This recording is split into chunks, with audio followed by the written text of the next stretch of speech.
Was it your goal that you were going to have people running in your sandals? Nah, it wasn't. It's amazing to you. This week we have Mr. Jorge Gurrola. I do recall being a little kid trying to modify my sneakers. I tried to actually put some springs to make me like jump higher, right? Okay. Jorge is a graphic designer and sandal craftsman who has revived an ancient Mesoamerican footwear technology through his brand, Mazatli Footwear. When I went to your workshop, I've seen you like dissect Vivo barefoot shoes, Puma shoes, every type of shoe. What's the motivation behind it? Oh no, I want to cater to everybody. Everybody. Okay. Jorge went on a mission to research, patent, and hand-make sandals based on a 2,000-year-old Aztec and Mayan design. I've even got undercover to other sandal makers companies. You went undercover? Yeah, a lot of us say undercover, right? We got Mr. Jorge Gurrola on the podcast, sir. What is up? Hey, Nate. How's it going? Thanks for making this happen, bro. Oh, no, thank you for your invitation. Of course. Let's start off by Mazatli Footwear, brother. I started wearing your sandals in 2020. It's been almost 5 years now. Wow, 2020. And a lot has changed like throughout the years for it. You've progressed so much, you know? And I guess let's start with how did Mazatli Footwear come to be? A couple of years ago, so I'm a graphic designer by trade. And I guess in the last job, I was kind of frustrated. You know, it seemed like a 9-to-5 job. And I felt I needed to do something different. And just on the way back in the freeway, maybe it was the 101 freeway, you know what, it's time for me to do something. So I definitely want to create my own company, my own brand, something I would enjoy to do, to be part of. And so the idea came out to let's create this brand that it has this kind of a earthy connection to Mother Earth. And I'm of a Mexican. I'm Mexican. So the kind of like native connection. So I came up with I wanted this brand to be connected to kind of the cultures of Mesoamerica. You know, the Aztecs and Mayans. So that's where I came with the brand called Mazatli, which it's a Nahuatl word for the word deer, like a deer. So like the animal? Yeah, the animal. And so that was like that cool, you know. It's like I did some research of some icons, some glyphs of Mesoamerican art that's out there. And then I really liked the way the deer look. So then that's kind of, you know what, this could work. I love the word, the idea, the Mazatli. But I did not have like, what product am I going to do? So I have tons of books of Mesoamerica. And then one of the books, I was just going through all the different, the way the Mayans would dress, the way the Aztecs would dress. And something caught my eye that all these different cultures of Mesoamerica share something in common. And that was a footwear that they had this concept, this a double toe post. Which you patented, right? Exactly. Because I had that kind of Eureka moment, like goosebumps, like, wow, look at their footwear. It looks so cool. They had double toe posts. So all the different cultures had this double toe posts. That's something that I don't see in today's. So you saw it commonly in multiple tribe areas. Yeah, like in all the artifacts, in all their books, in some of the actual pieces that they dug up from the earth. Why do you think that style or that type of sandal disappeared throughout the years? Because now you look at sandals, most sandals today, it's just the one thong sandal, the flip flop. Yeah, you know. It makes me wonder too, like why would this type of footwear be discontinued? Well, I think it has to do a lot with the actual conquest of Mesoamerica by the Spanish.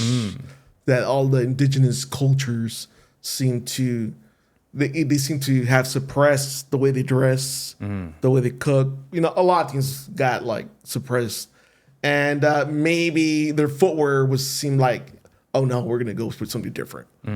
And maybe that's what happened. Yeah. But the culture of the huarache still continued, but for whatever reason, the double toe posts just didn't seem to continue. Yeah. I wonder why. So you had this Eureka moment while driving on the 101. That I wanted to start a company. Okay. And that it was gonna be the word Mazatli, and with the I kind of want to have this connection to the Mesoamerican. You know, I felt that that's something that what's something that I enjoy. So I enjoy history. I enjoy hiking, walking, and so there was something that I definitely want to do something hiking footwear related. So I was like, maybe I'll be an importer and import shoes or footwear from Mexico. But I was like, nah, I don't want to be an importer. I actually want to create my footwear. But so it was it wasn't really, I didn't really know what I wanted to do till when I said, well, I know it. I want it to have some kind of Mesoamerican base. So I went home, I opened up my books, and just looking for something I could like cling to, something that I could inspire me to create some product. And that's when I saw the sandals that they were wearing. I was like, wow, that's interesting. And how do you go about, so you see these sandals in these books and you're like, whoa, like that's interesting. Like I want to create that. Like I want that to be the product of this Mazatli brand that I've thought about and want to put together. How does one go to be like, I'm going to be a sandal maker now? Like, how do you start that process? Because I'm just going to put it out there for everyone to know. It's like I've been running with Jorge's sandals for 3 to 5 years now. They've helped my life, a lot of clients of mine, as well as our whole gym community, fix our ankles, our feet, our toe strength. And it's such a cool product that we use day to day in our entire lives, you know? And so the story of how it's made, I just want to understand and let people know about it, because it has impacted my life and everyone else's lives around me tremendously. So when I start to design the first sandal, you know, it was pretty much based on what I saw in the books. So I was like, how do I conceptualize what I'm looking at in the books? Because they were just, you know, flat images. Some of them were statues and stuff, yeah, too, some of them right? were statues. And it's not like there was a real sample I could look at. So what I did was just I started to, let's see if I can mock it up using some cardboard. And let's see how it would look like. Because maybe it's not functional, or maybe it's not it's kind of hard to see. But so I started, you know, cutting up pieces of cardboard and trying to get an idea how they would look like based on the images, using, you know, some glue, some webbing, and then I was able to mock up this, like, my first prototype. It was not functional at all, but kind of how it would look like. And I was like, wow, look at this. It really looks sexy. It looks nice. That is one thing. Yeah. So every time that I use the sandals and I go out, everyone always comments on the aesthetic of it and how beautiful the sandal is. It looks very sporty. It looks very sporty, but also it's so unique too. It's like so practical as well as stylish, you know? But continue. Exactly. I went on a fishing trip with my godson, and I'm at, I think I went to Long Beach. So we're on this boat, and I'm wearing my sandals. And sandals that you created? The sandals that I created. You know, just doing my thing, fishing out there. And before I knew it, I heard people talking. Hey, check out the sandals. Oh, look at the sandals. Oh, look at that. Like, they're like, oh, wow. Like, they're talking about my sandals, right? What's going on here? And they asked me, hey, those look pretty cool. What are they? Oh, well, you know, let me talk. I mean, you know, I make these sandals, and wow, do they work? How do they work? And as well, having the double toe post, it just really makes for more of a stable platform. You know, it really hugs your foot, and they're pretty snug. You know, they're adjustable, and they look pretty cool. You know, you want the cool factor. They look cool. Super cool and functional. Yeah. Right. Because if you guys think about it, to everyone listening out there, a flip-flop, your foot slides around a ton. It does. And the double prong, like it's snug. Yeah, it's very snug. Yeah, and your feet doesn't move. Nah, it doesn't. Yeah. It's so every size is unique. So I've been researching making the sandal for about. It's been like ongoing for 5 years. I'm sorry. And every iteration has become a better and better sandal. But every I do sizes. I even do half sizes.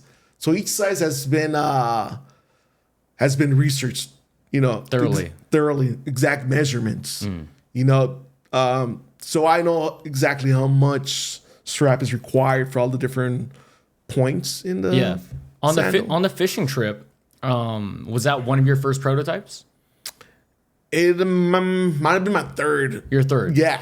So like when you're getting those compliments and you're getting attention from people around you while you're doing your thing, and you hear our compliments that we're getting from in the mountains and our races and everything, what is that a confidence booster to be like, oh, this is a great idea. Like, let's continue to push forward. How did that cardboard prototype keep getting better and better and better as the years went on?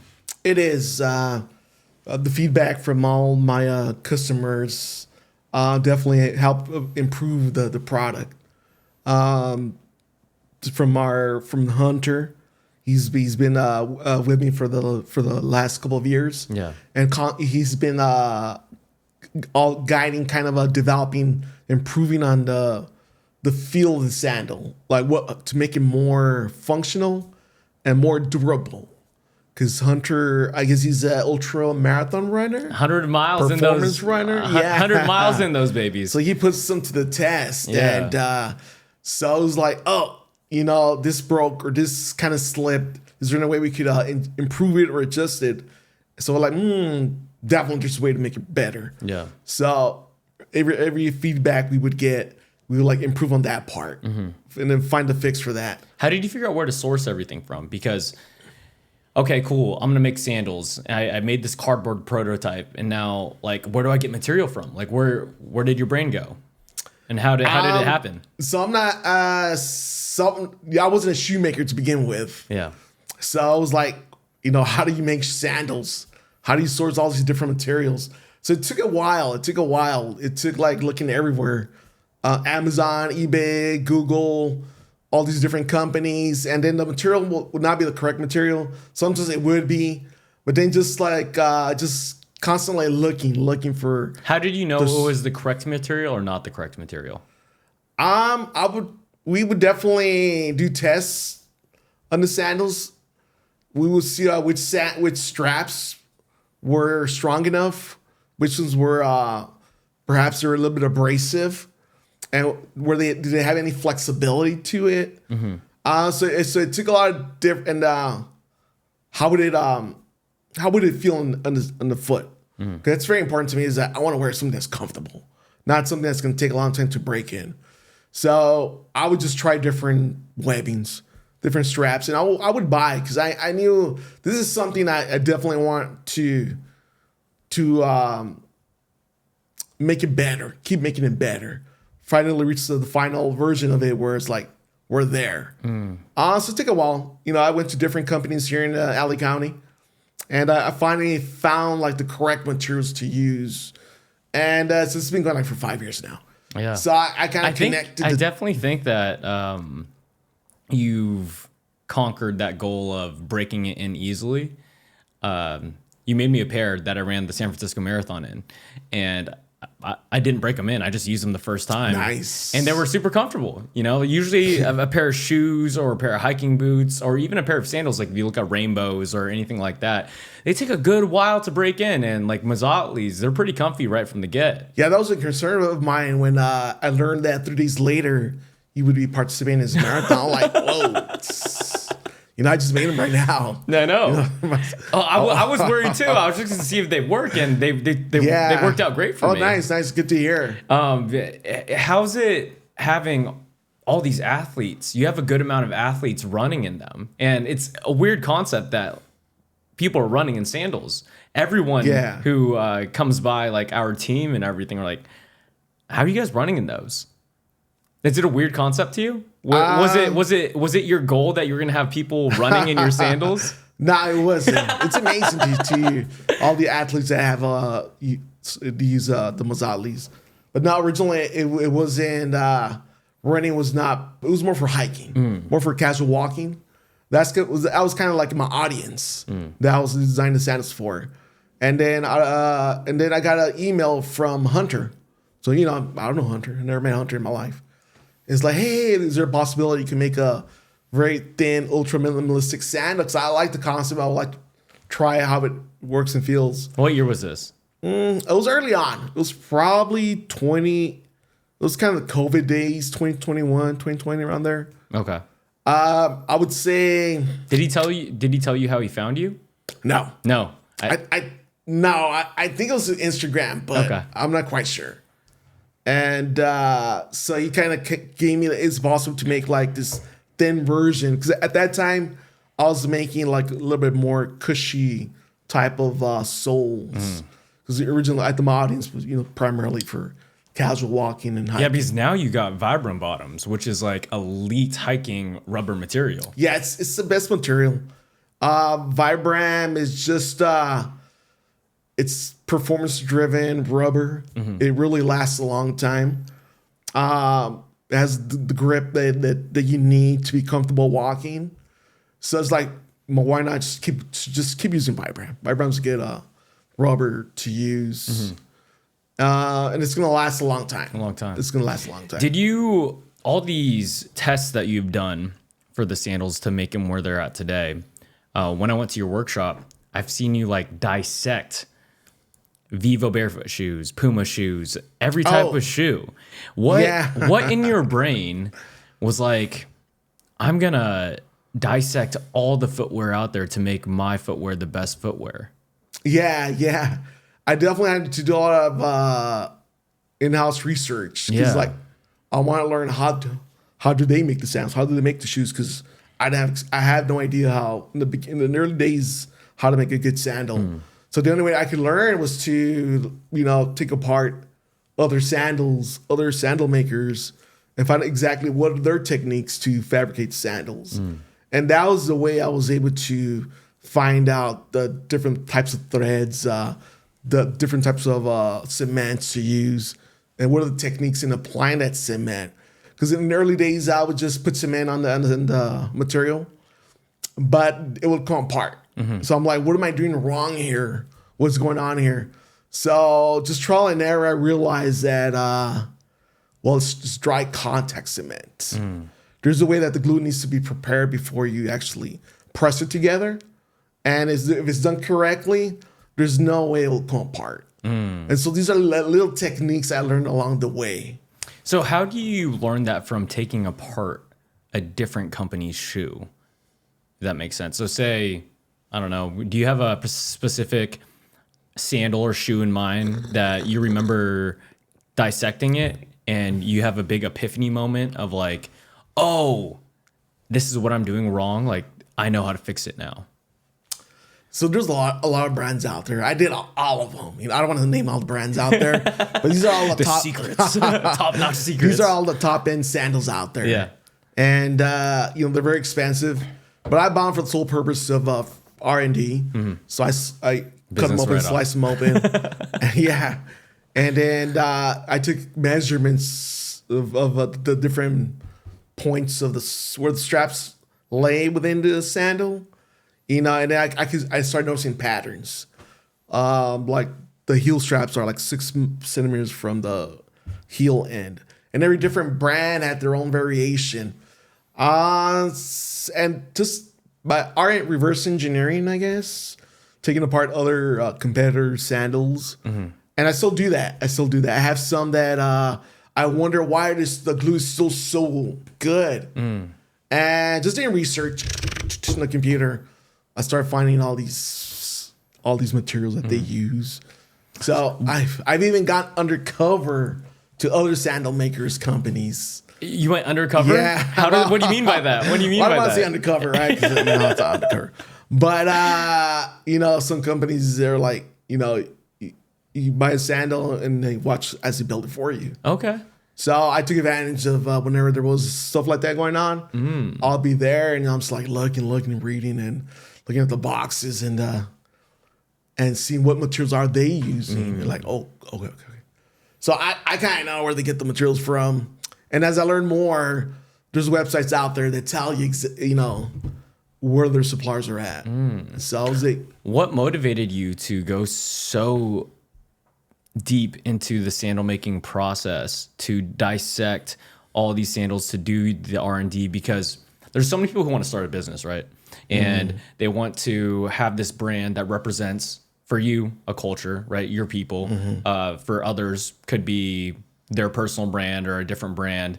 And they think it's going to be so easy, and then they hit their first wall and they quit, and they maybe get past a few walls and then they quit. But like for you to consistently persist, problem solve,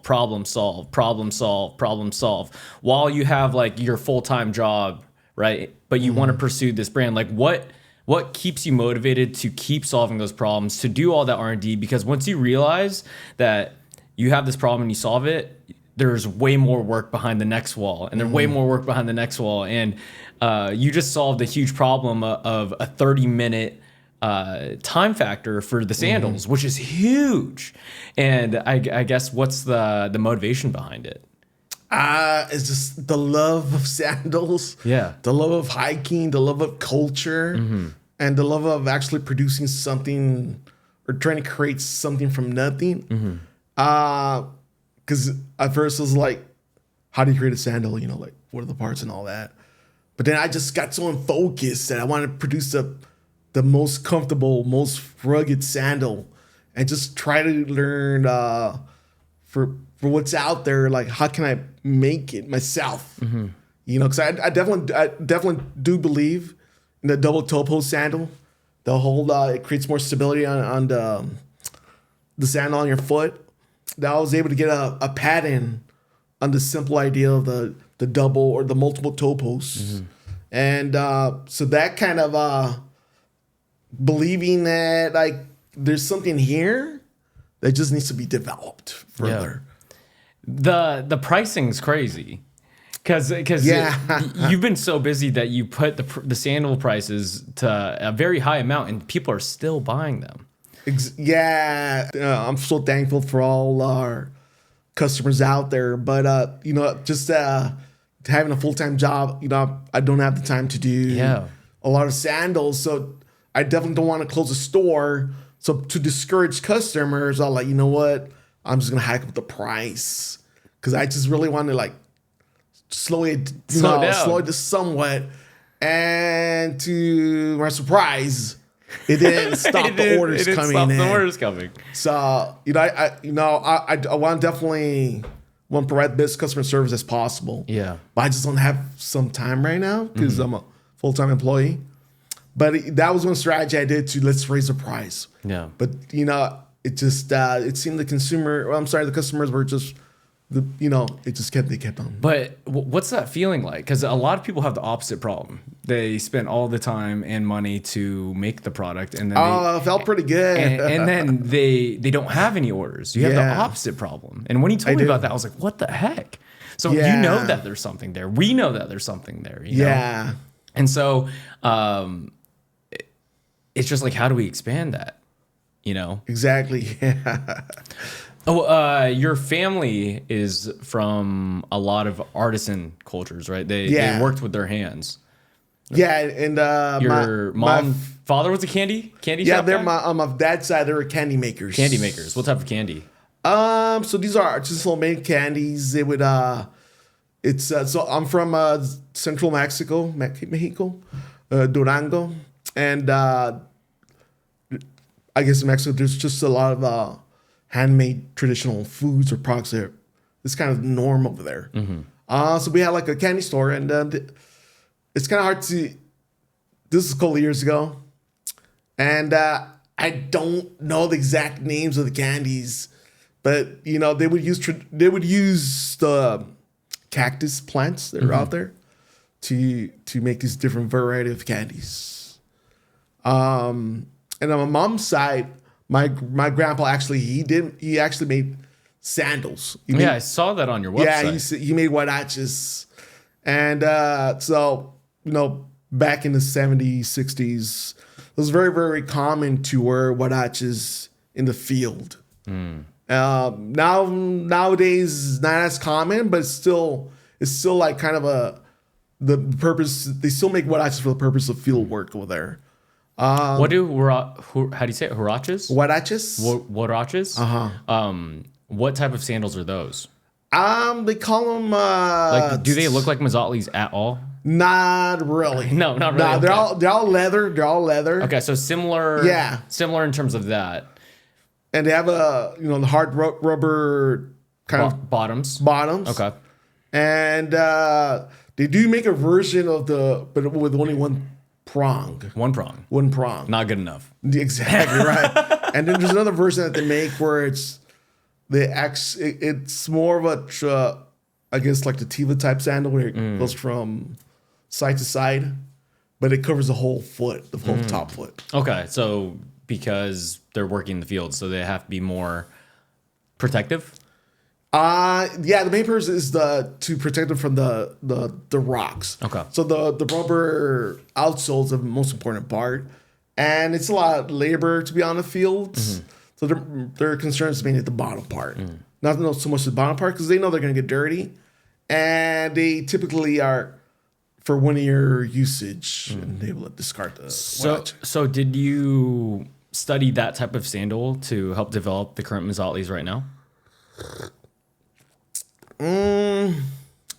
Not really. Not really. Not Okay. really. No. Do you think hand craftsmanship is in your DNA? I think so. Yeah, because I look at like a lot of artists, and some people just know how to draw. Yeah. Or Tommy, right? Tommy works with wood. Yeah. And he just like loves woodworking. Yeah. And there's some artists and creative people who they weren't really taught. They just like understood the patterns. And do you feel that way with your craft? Yeah, I do. Because I look at what you do and I'm just like, how the fuck's this guy doing this shit? Like it's fun, yeah. Because it doesn't that does not sound fun to me. Like dissecting sandals and figuring that out. I love the product, right?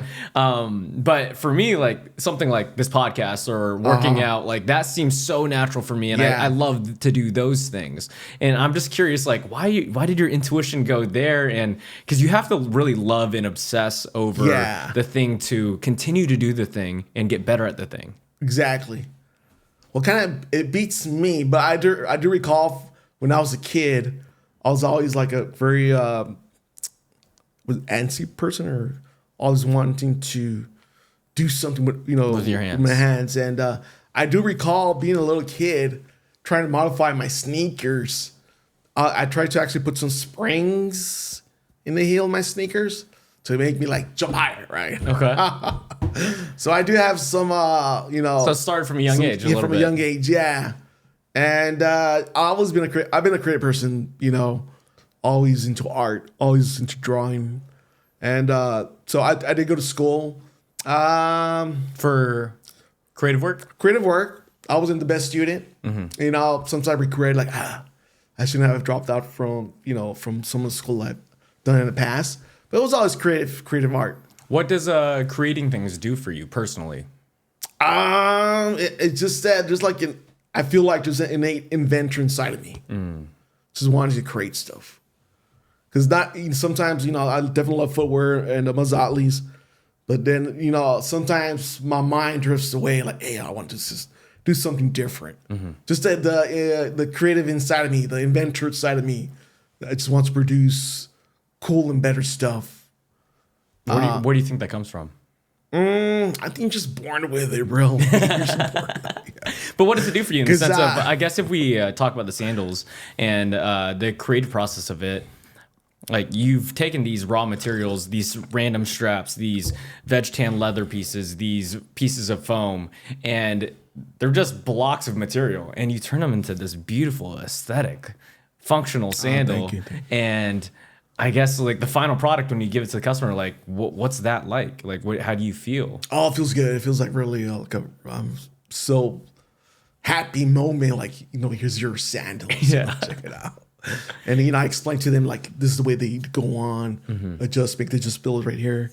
Try them on, try to break them in. If you have to break them in, take a break, and then try them on again. But eventually, because sometimes having a double toe pole is something new for anybody, for a lot of people. Yeah. And it might be uncomfortable at first, but, funny thing, when I make the sandals, also proud of my creation. All right, but do they work? Does it work? So, I'm the first test person. So I throw them on. Cool. Look at me. I'm walking, right? And like 2 hours in, I'm like, it's not working. It's not working. This time, it's not working. So what do you mean not working? It doesn't feel good. I felt discomfort. I'm not going to lie. I felt discomfort. I said, oh, you know what? So back to the drawing board, right? So I changed the straps. Use different straps, change the measurements a little bit more. Have you ever got discouraged when you feel those things? I have. Yeah. I have, and then so what's wrong? And then like 2 days later, I put them back on. You know what? It's gone. The discomfort's gone. Because it was just an issue of the not being used to the second prong. Yeah, or I had to develop some small calluses probably. Your calluses in between. Yeah, it'll make it stronger. And now I wear my Mazatlis all the time. Yeah, not a bother whatsoever. It's just a matter of sometimes it does require breaking them in, and sometimes it doesn't. Why are Mazatlis, in your opinion? I actually have never asked you this. Is the elite sandal or footwear versus any other sandal or footwear?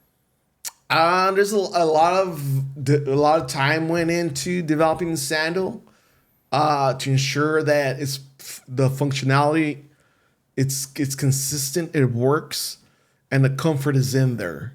So you want to make sure that the straps are not going to break, the stitches are not going to come apart. So the amount of work that goes into it, the time. Is like it's not your regular sandal. It's not.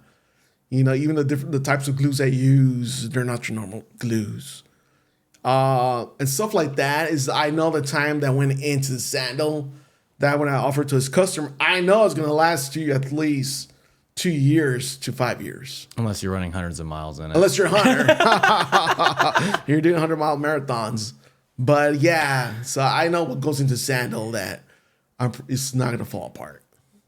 The hand craftsmanship, when you get a product that's handmade, like a knife, a handmade knife or a handmade table, and it's so much more durable, And so like when we put on the sandals, like it feels that way. That I don't know, it's like a nice homemade meal, but like on your feet.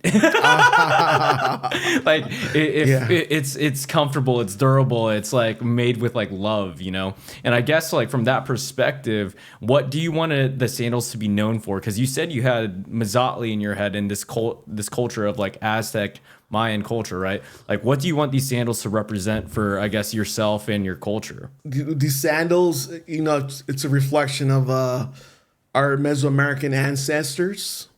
It was their technology. They created the sandals. Their culture itself, it's misunderstood for the most part. How so? What's misunderstood? But they built civilizations, temples. There's a lot of stuff that still needs to be uncovered. And, I feel we don't know enough about them. Because, from first sight, they look like these, they're a lot different from the Spanish that came, that took over. Mexico. And it's, it's part of history, right? But if we could recover a part of the Mesoamerican cultures that this is the type of footwear they use, kind of give honor to their legacy. That was one part of why I want to create the Mesoamerican sandal, or to bring it back to kind of give honor to the Mesoamerican people.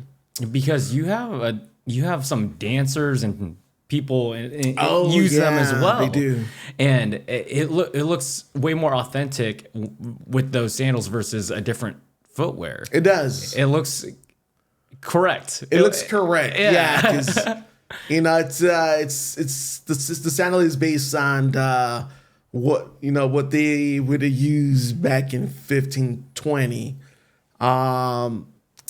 And as these dancers are 1520, that's crazy. Yeah. Hundreds of years ago. 100 years ago. And, this is how they would have worn their footwear. And it's just amazing that they had this double toe post type technology. And they were able to build pyramids, temples. And they look nice. They look nice. Yeah. Because I feel like the more popular these sandals get as the years go by, and more people ask about them, the story is everything. Like, I was at Lululemon about a year and a half ago, and I was wearing the bright red Mazatlis that I have. Those are cool. Yeah. And 2 or 3 people came up to me. It's like, whoa, yo, where can I get a pair of those? And it's so ironic because Lululemon is such a big corporate brand, and these people in there are interested in them. Yeah. It's like, wow. Whoa, that's weird. You wouldn't think that type of customer would be attracted to these niche, usually that type of customer is like, whatever's popular, I'm gonna get that, So that's when I first realized, this could break out into the masses. It could, yeah. Yeah, a couple of years ago, I got this email from, I think it was a purchasing agent from Japan. And I was like, wow, that's pretty, that's cool. It's crazy, right? She wants to meet me, right? I'm like, oh, why not, right? So I invited her to have lunch. And let's see what this is all about. She lived in Japan at the time. She does live in Japan. Currently lives in Japan. She was just visiting to visit different brands to add to their catalog. So I'm fairly new to the business, and so I was just curious to learn about.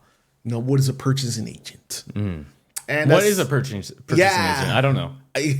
So we met at a restaurant here in downtown LA, and there was four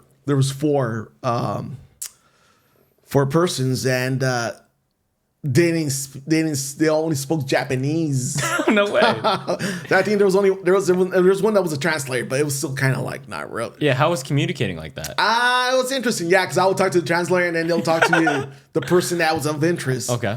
And we had a good meal. We spoke about the sandals. Told them a little bit of story how I came with the brand, and then they wanted to make an offer. They wanted to purchase the company. No. They wanted to purchase sandals. And I think it was 400 sandals. I was choking her out because where am I going to produce these 400? And the time frame, I think it was 2 months or something. Are you still in contact with her? No, unfortunately not. I'm still in the process of trying to organize. How am I going to organize my production in terms of that much volume? Yeah. So what I did maintain some communication with her, and she did offer whenever you're ready, we'd love to hear from you back. But I haven't pursued it yet, just because I'm not ready. I'm not there yet. What was that feeling like when someone said they wanted to buy 400 pairs of sandals? Oh, it was crazy. I thought I hit the lottery, right? I'm like, oh, the hell? Could this be it? Could this be it? Yeah. It could have been. It could have been. It's still there. It's still there. But I just don't have the infrastructure right now to do so. But it was really, it was awesome. It was crazy. It was like, wow, okay, I couldn't believe it. That's just another problem to solve in the bucket list, Yeah. How is it switching from the employee mindset to the business mindset in terms of being an entrepreneur in a new space? Have you started a business before, or is this the first one? This would be my second one because Second one. I'm a graphic designer by trade. So some years back, I did launch my own small design shop. But it didn't go so well. Yeah. But I did have some good clients, though. I was in the music industry. Oh, sick. Yeah, and I got some pretty good clients there. But What did you learn from that first business that's helped you with the Mazatli brand? It's a good question. That the money's out there, the clients are out there. I guess it just has to do with the marketing, being able to market yourself, and How's learning social media? social media is cool. So, I use it. Yeah, I love it. Because I love it whenever we come up with a good post or idea. Like, oh, we got to do it, and the whole engagement with the customers is right on. So instantly. Yeah. So I definitely Instagram. Is it mostly Instagram? Do you use any other platforms? I want to use Instagram. Okay. I'm not that computer savvy, but people have said, "Oh, you need to go try TikTok." I've done some TikToks, but right now it's just primarily Instagram, and I because you have a decent following on Instagram. How did you start marketing the sandals? Oh, in the beginning of the days, I definitely gave out free stickers. Free stickers. Yeah, free stickers that I actually sold back in the days. I would go to farmers markets in the east side. Okay. And I'll sit at my table and I'll have my sandals, t-shirts, and stickers. So, I'll just hand out the stickers for free. Just to, hey, if you like me, I would do some type of what did I do one time? Tag a friend. Oh. And then and then get a free sticker or something like that. And then the first 10 will be in the raffle and win a free pair of Mazatlis. Okay. So I remember that one went pretty well. So just throughout the years, so kind of that type of Instagram campaigns. So you also did guerrilla marketing a little bit. That's kind of like guerrilla marketing. You're on the ground, getting people's information versus just strictly online. Yeah. I'll be out there handing out stickers, I even gave out some t-shirts. When I first start my time at the farmers market, $20 a t-shirt. And they would sell out pretty cool. It would sell out. What is the process of getting a spot at the farmers market? It's fairly easy. It's just a matter of showing up to let them know who you are, what type of service or product you're offering. And I guess I'm fortunate that there's two farmers market where I live. East LA. And it was really like $5 fee, Oh, that's it. Right. But there was a limit to the artisans. There could only be 3 artisans. Artisans meaning just craftsmen? Craftsmen. Okay. Yeah. Versus food versus... Yeah. So you're only allowed 3? 3. Okay. So you just got to be the first person that I guess goes and signs up. In person? In person. So you can't go online and sign up and be like, I'm going to be there. Oh, no. At that time, it was all in person. Okay. I remember I rode my bike. I'm like, excuse me. I make what hatches. How could I get a booth? And it was very simple. They asked me some questions. And to my surprise, it was like $5 fee. Oh, well, I could do that. That's crazy. And I just grab a table, put my booth up there. Tent? You get a tent? Okay. So they don't provide tents. You have to get your own materials, your own tables, everything like that. And I was always curious because I'm just like, what's the process of getting a booth at one of these cool farmers markets? So I know other ones charge a little bit more. And I'll be out there. But at the end of the day, I was like $2 a t-shirt, just take it, take it. And I was surprised because I would sell out. All the t-shirts would sell out. I'll probably sell 4 Mazatlis, 4 sandals. And it was working. Why did you stop that? Why did you stop the guerrilla marketing of that? I guess I got a full-time job somewhere on there. Yeah.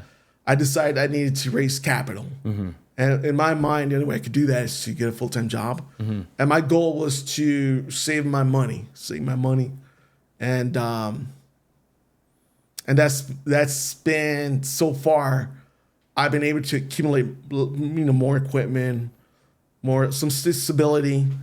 And, but I do plan to take a leave of absence soon and focus back in on just trying to revive my small company, my small brand. Yeah, no, it's crazy because like I feel like all the pieces are coming together, bro.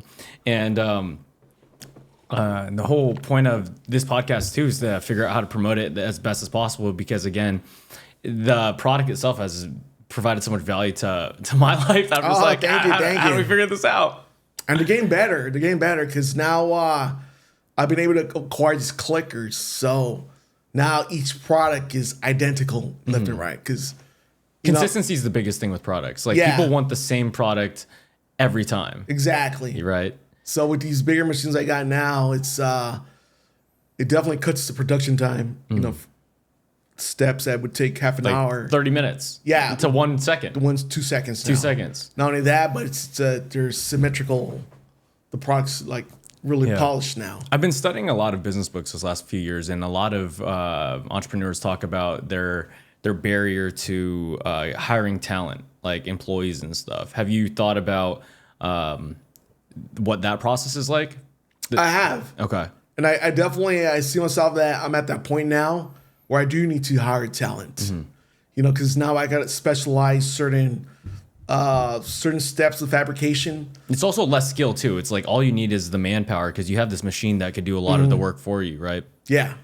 So how does one go and hire talent I guess for this company?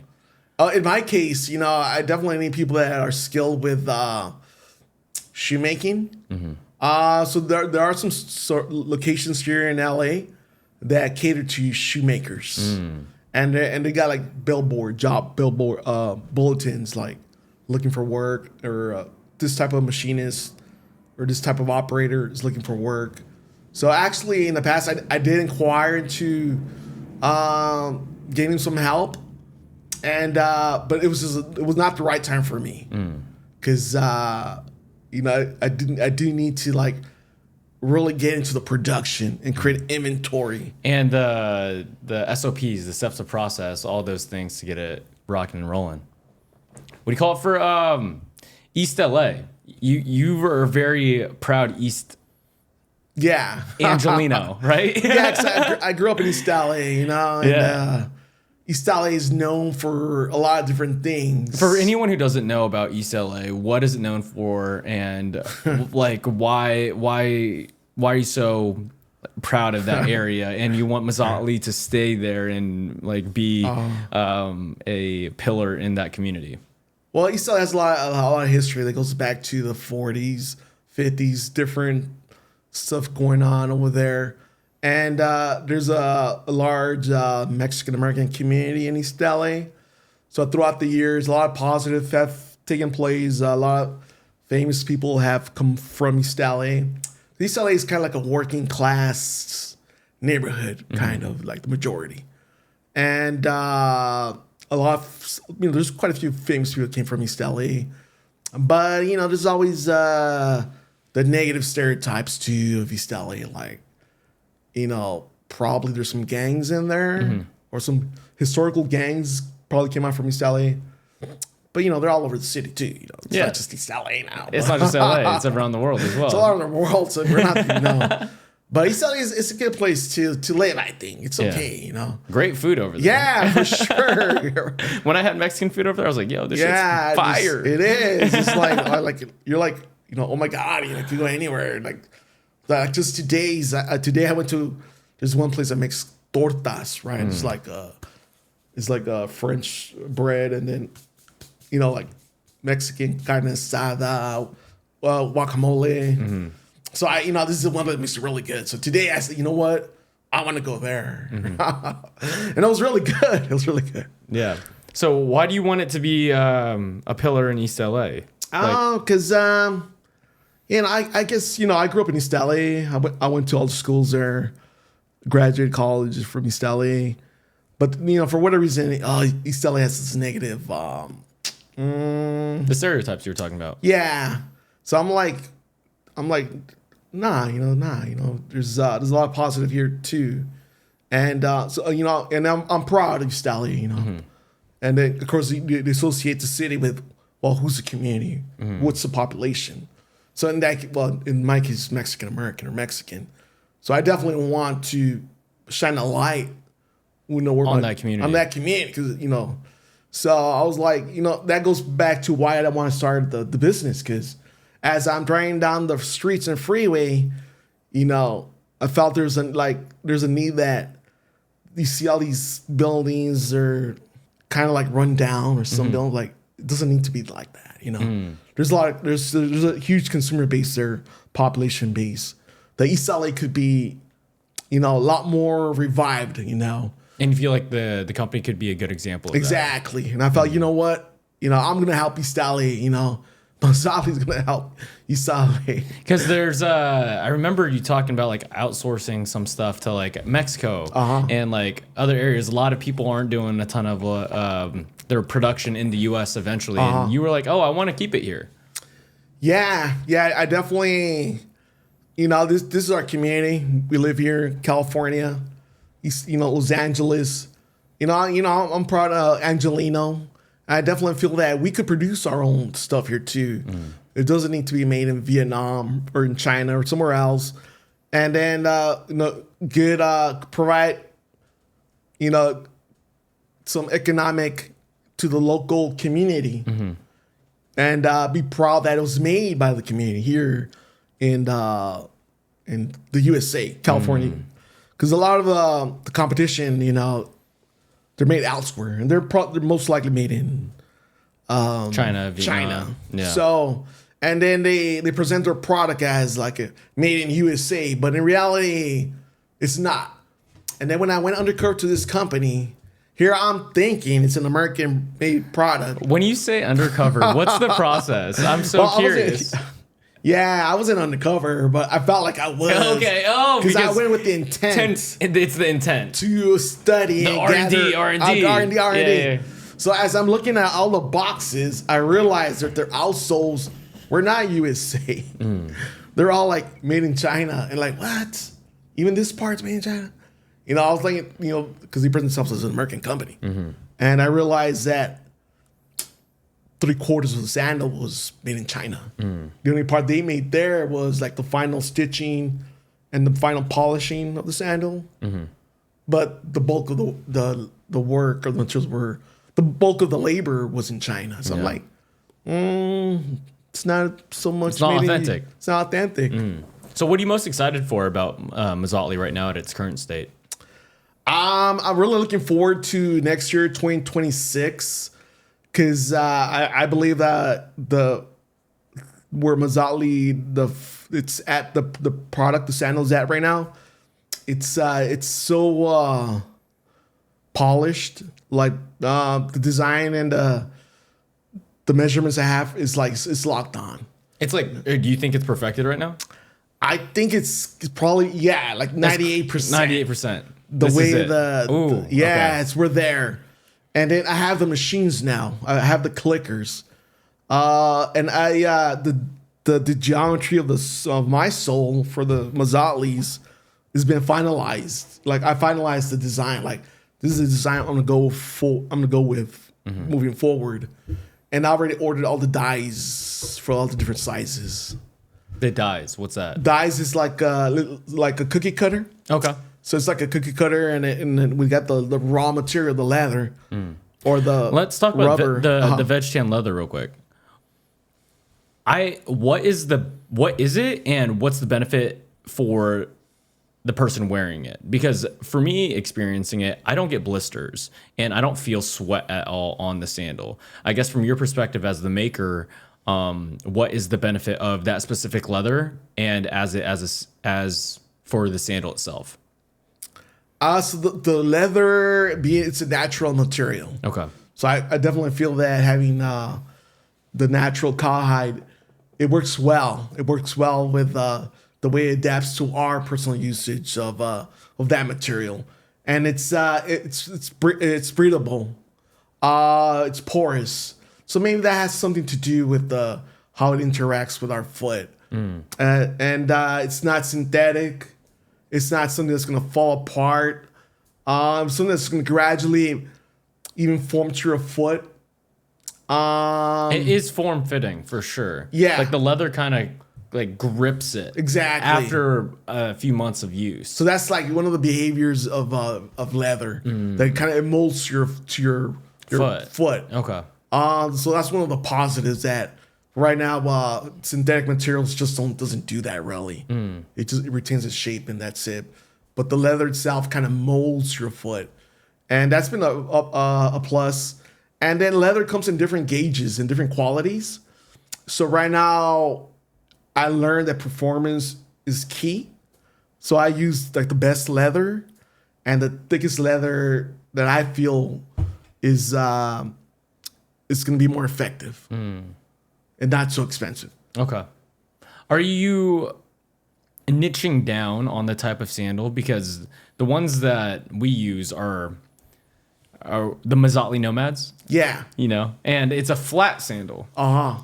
And we personally like it because of it helps with our gait. Oh, yeah. Right? With our being able to strengthen the soles, the ankles, the overall foot strength. And you didn't have that plan for it at first. No. Are you pushing towards that arena, or are you trying to still go the casual route? Like, where's your brain with that aspect of? I want to cater to everybody. Everybody. Okay. Because we're all different. We all are different, and we all are used to a certain way. So what are those categories of sandal? So obviously, I only know the ultra marathon hiking sandal type of deal. That's the world that I live in and experience with Hunter as well. Like, what are the other worlds? Well, we do have a community that had they definitely need art support. Support. Yeah, for diabetic reasons or because they have plantar fasciitis. Plantar fasciitis. Fasciitis. Yeah. Yeah, where they need more cushion, and that's just the nature of it. And for some reason, it does work for some people. So you have different designs based on these types of people. Yeah, like right now, I have two models, the Nomads, because they're ultra performance sandals. I want to guarantee that they're not going to fall apart in your next 100-mile run. So I definitely had to use material that was stronger, more reinforcement on the stitching, and even a special internal clip that would protect the leather from, because sometimes the type of endurance that these sandals are put through, it has a lot of moving parts in the leather that will cause it to rip. Yeah. So I have some internal clips that protect the leather underneath from all the stress. Okay, of the pulling. Yeah, the pulling of the heel straps. And that was, it's in some of the feedback I got from some of the runners was like, they see these little cracks are building. And, let's stop it from building because eventually they will just rip apart. So that's something we learned through the feedback, and we create these internal clips. Nice. And they just stop the ripping. Totally. Nice. And what are the other communities? Oh, so the other ones is just the casual hiker. Maybe they don't require so much of the flatness, but they require more of a traction outsole. Is that the thicker Vibrams? Yeah, the thicker Vibrams. And since they're kind of doing like technical trails, maybe climbing rocks or going up trees, they do require a little bit more cushion. But so the Nomads are probably like 6 millimeters cushion, where the other model, I call them the Yaudels. Yaudels? Which it's kind of translates to a warrior. In Mesoamerican culture, the Yaud was a warrior. Yaudels. Yeah. Okay. So that has a little bit more sandals. warrior sounds. Yeah. So and the Tepehuacan? Is that how you say it? Tepehuacan. Huacan? Yeah. Which means place of the mountains. Place of the mountains. That's where my family's from. Yeah. It's very, the story is so good, bro. I know, right? Like the place of the mountains. The place of the mountains where these sandals should be. Literally, you have to wear a lipstick, or else your lips will crack. It's so dry and so high up there. Okay, you've been there. Yeah. Okay. Yeah, it's rugged out there. It's fun. It's fun. I definitely. Have you gotten an order from anywhere in the world that? Oh, I have. Okay. Sweden, Norway, England, South America, Indonesia.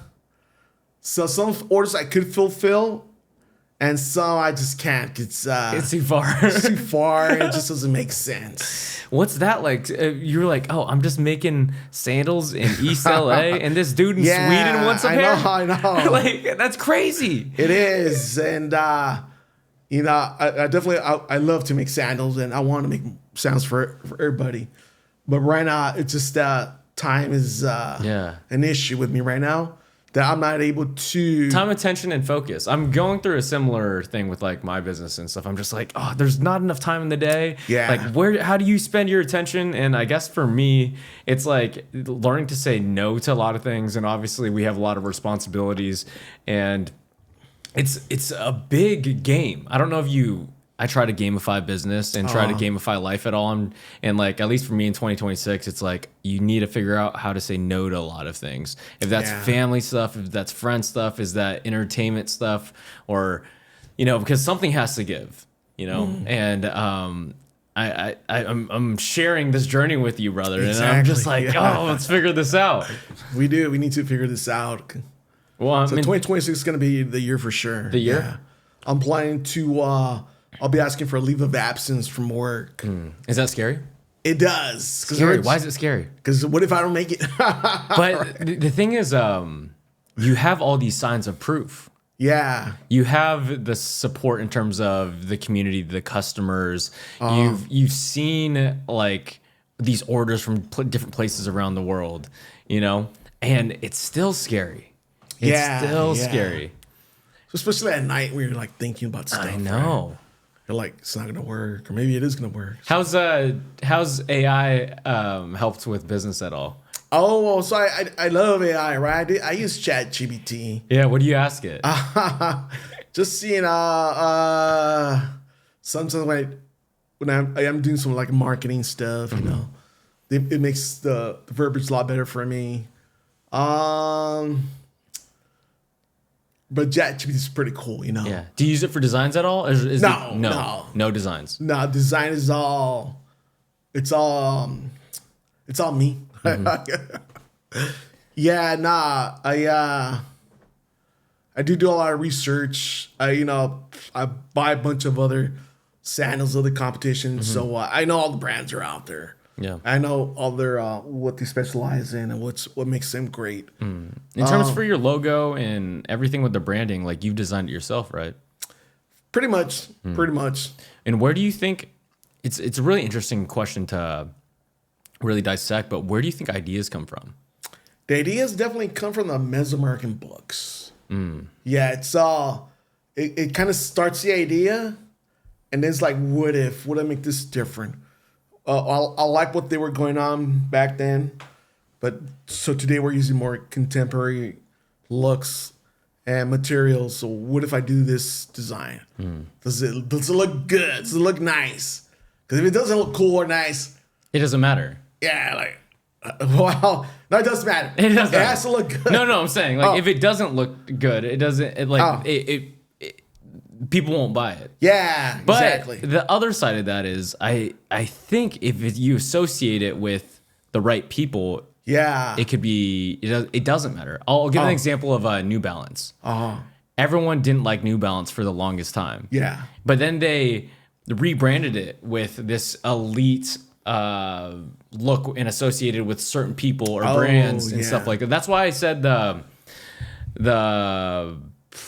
like athlete codes or something like that for the the Mazatlis would be great, because if Tommy's swinging his sword with Mazatlis, it looks super cool. Yeah, like Tommy's blowing up right now. He has like is that right? He got like 67 million views swinging his sword. Imagine if like the Mazatli code's on there. That's what I'm saying. Or my stuff on the podcast, or Hunter running his ultra marathons. Like the people that are associated with the brand are already killing it.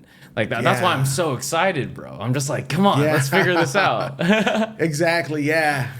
And I think I'll be ready sometime in March. Okay. Sick. I'm excited. Yeah, because I'm already like, I'm ready to start make the jump. Yeah, I'm ready. It's gonna happen. It's gonna happen. Cool. It's just a matter of finding the right location and get all my stuff in there, organize. How am I gonna get these sandals made efficiently? And we're so close now. Yeah. So I already made up my mind. It's gonna happen. Yes, sir. Yeah, it's just a matter of picking either March or.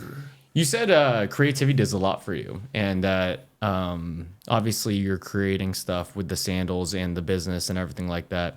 Is it scratching the itch enough in terms of creativity? I definitely I love trying different styles.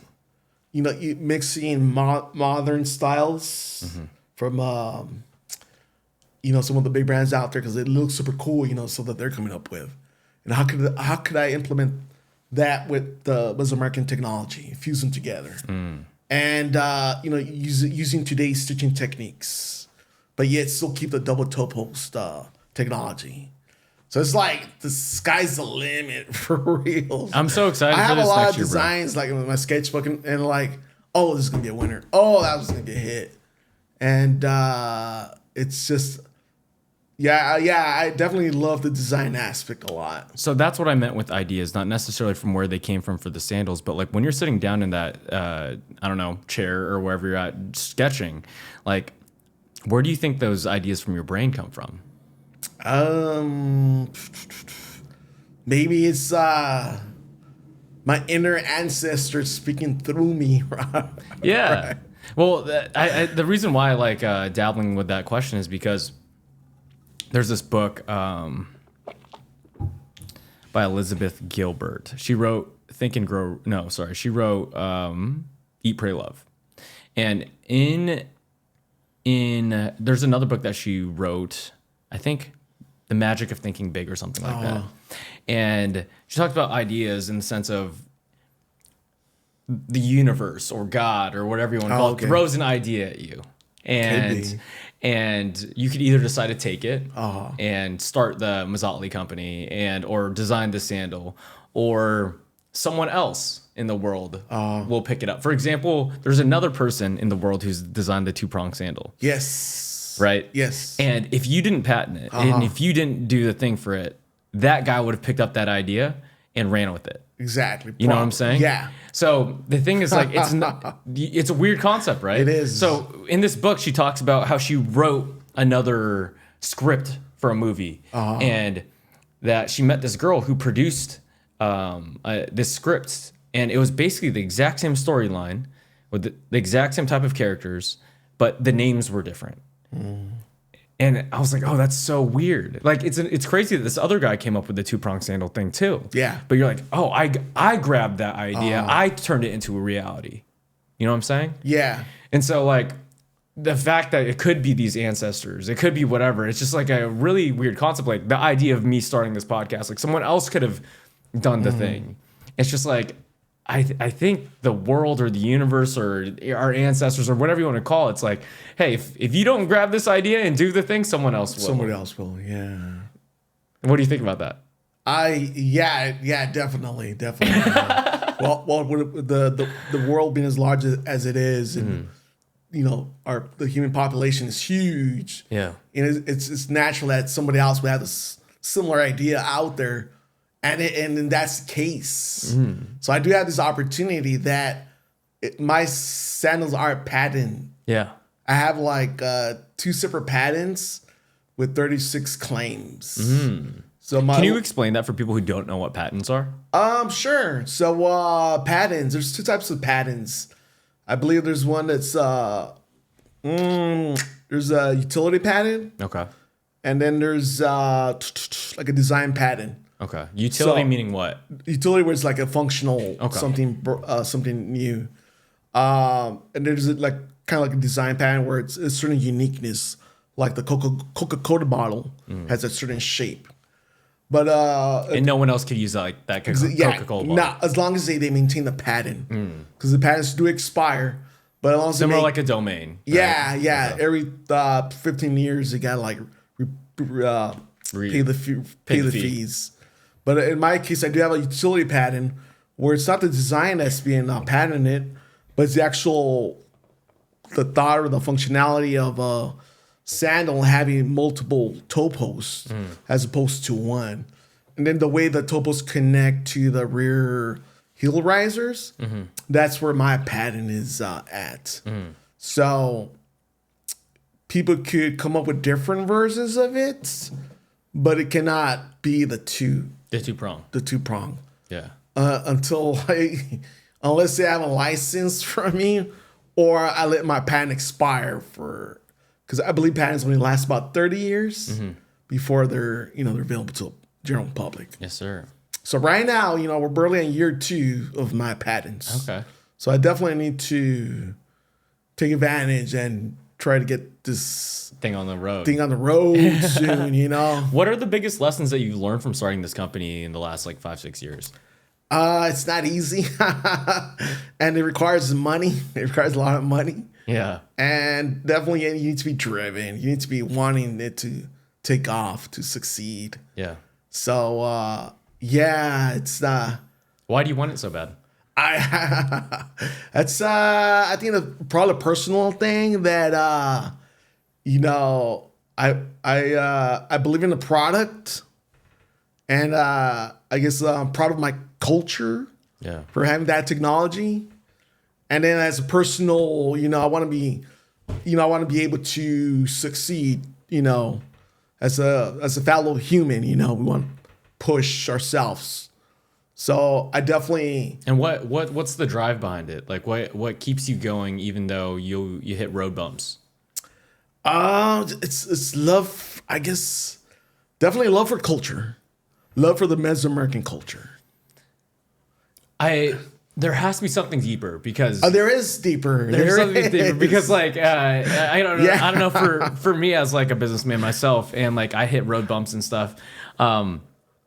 My love for culture would not be the thing that gets me up, even though I don't want to do it. So what is it?